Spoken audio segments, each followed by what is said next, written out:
Olá! Hoje a gente vai desvendar um tema que é, olha, fascinante. A avaliação do chamado tônus de ação em crianças.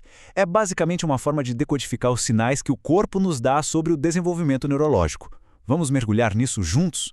Para começar, vamos pensar numa situação que com certeza muita gente já viveu ou pelo menos já viu. Sabe quando alguém está super concentrado recortando um papel ou tentando passar uma linha numa agulha? Por que será que a língua insiste em aparecer? Pois é, essa reação, que é super comum, é a nossa porta de entrada para entender um conceito-chave. E a resposta para essa curiosidade toda está nessa palavra aqui, sinergia. No jargão profissional, são os movimentos parasitas. Imagina só, quando o cérebro manda um comando por uma tarefa específica, essa mensagem meio que vaza para outros músculos que não tinham nada a ver com a história. Isso acontece porque os circuitos do cérebro ainda estão amadurecendo, sabe? Aprendendo a isolar os comandos. A língua que escapa na hora de recortar é o exemplo perfeito disso. Então, nossa primeira parada nessa análise é o que a gente pode chamar de teste da lâmpada. É bem simpático, na verdade. Para deixar tudo mais lúdico, a historinha que se conta para a criança é que ela precisa trocar uma lâmpada lá no teto da casa dos 7 anões. É um jeito simples de observar um tipo bem específico de sinergia. A execução do teste é bem direta. Pede-se que a criança faça aquele movimento de rosquear uma lâmpada, usando uma das mãos. Só que o pulo do gato não está na mão que está trabalhando, não.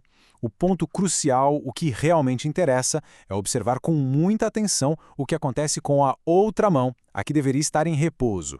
E o que se procura nessa observação? Primeiro, a chamada sinergia tônica. Em baixa intensidade, como a gente vê aqui, é só uma tensão leve na mão que está parada. Agora, em alta intensidade, essa tensão é tão forte que a mão chega a se fechar completamente, num punho cerrado.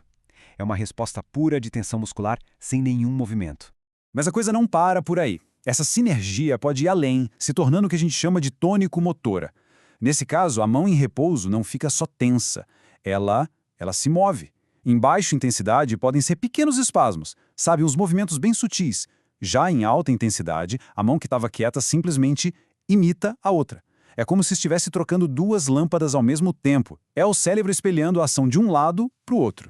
E aqui um ponto super importante. Essas sinergias são totalmente esperadas em crianças, tá? Elas mostram um cérebro que está a todo vapor se desenvolvendo, refinando o controle motor. Por isso, na maioria das vezes, não são vistas como um problema. E um detalhe bem curioso é que elas aparecem mais quando a ação é feita com a mão não dominante. Isso exige mais esforço do cérebro, o que facilita esse vazamento de sinais que a gente falou.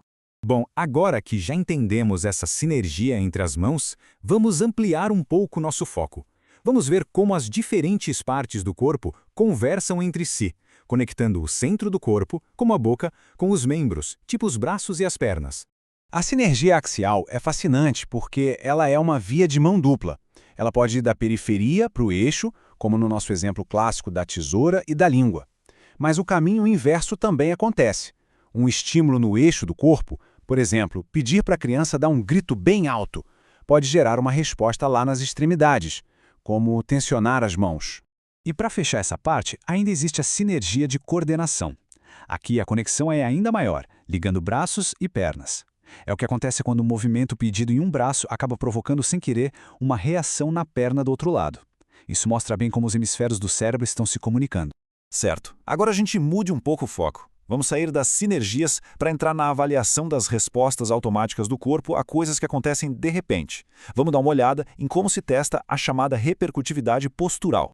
O método não podia ser mais direto, na verdade. Sem que a criança espere, o avaliador faz um barulho bem alto e repentino, tipo deixar alguma coisa pesada cair no chão. O que se observa é se a criança tem aquela resposta de sobressalto, o famoso susto. Essa reação positiva é o que os especialistas chamam de repercutividade.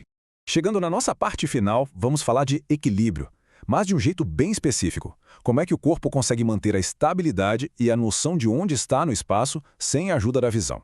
Essa tabela aqui resume bem os dois testes principais. Primeiro, o de instabilidade postural. Nele, a criança fica em pé, paradinha, de olhos fechados, e o avaliador fica de olho nas oscilações do corpo. Depois vem o teste de estabilidade motora. Aqui, a criança marcha no lugar, sem sair do ponto, também de olhos fechados, claro.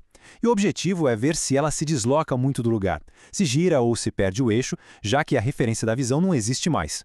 Então, a questão é, o que é esperado e o que não é?